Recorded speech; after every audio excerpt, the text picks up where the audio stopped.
everyone, this is the second video on speciation, and in that previous video we talked about different kinds of barriers or isolation mechanisms that can result in two different populations or two different species being unable to interbreed.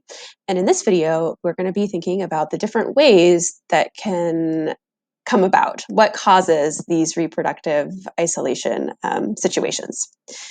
So in general, we'll be talking about two different kinds of speciation, and the two different kinds refer to whether or not there's some sort of geographic barrier between the two populations.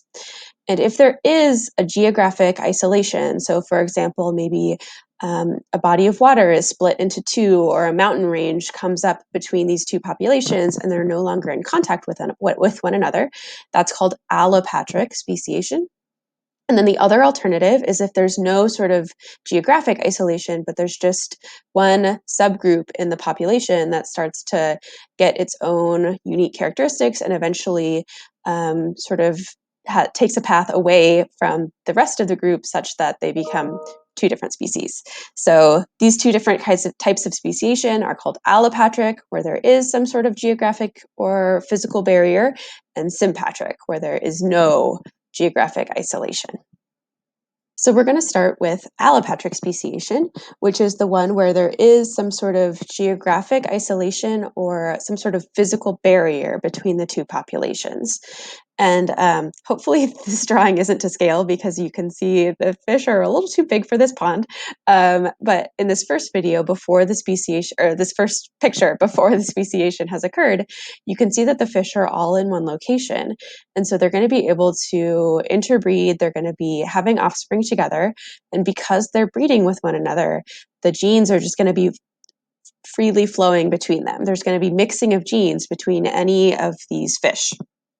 But over time, as this pond or lake dries up, we end up with two different ponds, and then the fish in one pond are going to be evolving separately from the fish in the other pond. And you can imagine that maybe the temperature is a little different, or maybe the prey is just happen to be a little bit different between these two ponds. And so different traits are going to be selected for in each of them. And so the fish are going to be evolving separately. And you can see in this one, they turned blue, whereas in this one, they stayed orange. And so the populations are going to diverge from one another because of this separate and independent evolution. And then eventually, maybe you could bring them back to the same pond, but they might not be able to interbreed any longer because they've become so separate. So allopatric speciation is something like this, where we get a physical separation between two populations, they evolve separately, and then they're no longer able to interbreed. The other option is called sympatric speciation, and this is the one where we don't have any physical separation from the two populations, so there's no geographic reason why they can't come together, but instead it's something else. So this could be something to do with their timing or the ecological niche that they're in, but for some reason the gene flow is disrupted between the two populations. So one classical example has to do with these fruit fly populations. One population lives on apples and one population lives on these fruits called hawthorns, and they're all, they're on fruit trees, they can fly, so there's no physical reason why they can't come together, but because of the specific fruits where they live, and they live their whole lives and they mate there, they just don't actually come into contact with one another, and they started to diverge and have sort of very different life cycles. So they mature at different times, at different seasons, they're attracted to different fruits, they have all these traits that sort of prevent them from mating with one another. So in this case, we still get an interruption in gene flow, and the subgroups are still going to evolve separately and diverge, and eventually will no longer be able to interbreed, even though there's nothing physically separating them from one another. So this slide is just a sort of recap. If it helps you to learn the etymology of allopatric and sympatric speciation, patric has to do with place, and that's like patriotism, country. It's a physical location.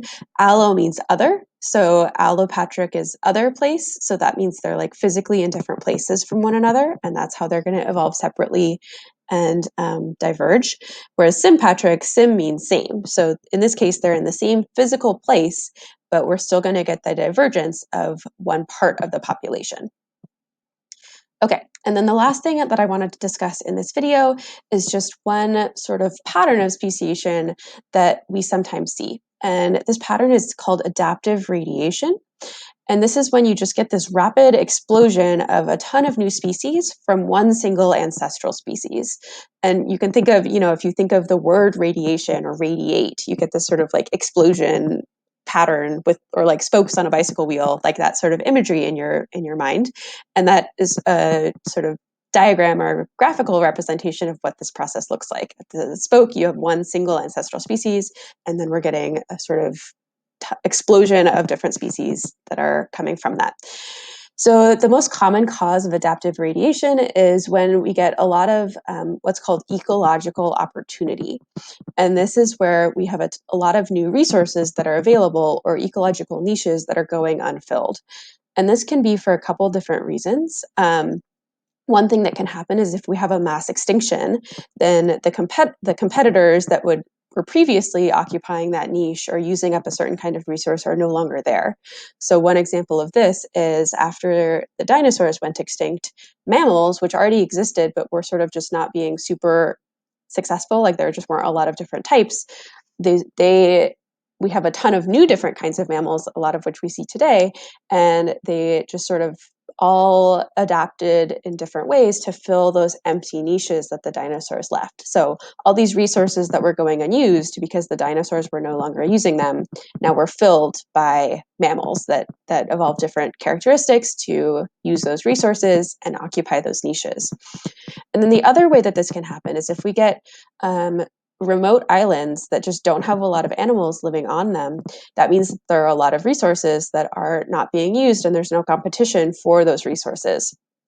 So another way of saying that is a lot of empty niches, especially on these sort of chains of islands where we have a lot of different kinds of food, types of places to live, for animals to sort of move into. And one example of this is a group of birds called Hawaiian honeycreepers. And the Hawaiian Islands are very, very remote. And so the first bird species that made its way to those islands, all of a sudden it had just this wealth of food and habitats in which to live.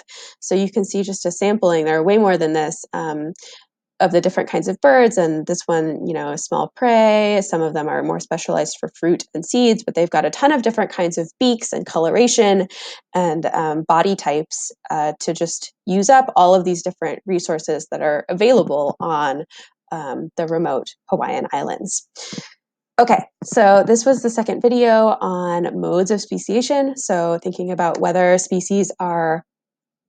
populations are becoming separate species because of a physical separation, so allopatric speciation, or whether it's something that's not a physical separation, they're still in the same place, and that would be sympatric speciation. And then thinking about the conditions that lead to explosion of all kinds of speciation from a single ancestor.